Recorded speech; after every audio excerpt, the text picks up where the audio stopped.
कोणाचे नोकरीमध्ये ऑफिसमध्ये बॉस सोबत काहीतरी कन्फ्लिक्ट चालत असतील, घरात काही भांडण चालत असतील, त्यांचे काय मानसिकता आहे तुम्हाला लक्षात ठेवावा लागेल. सगळे गेहूं एकासारखे गुंज ते पिसता येत नाही.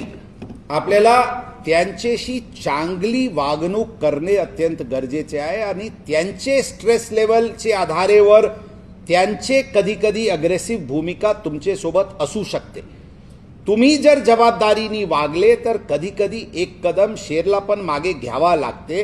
त्यांना इतके व्हायलेशन चालत असते, एक दिवशी एक कदम मागे घेऊन त्यांना जाऊच दिला तर काय फरक पडतील.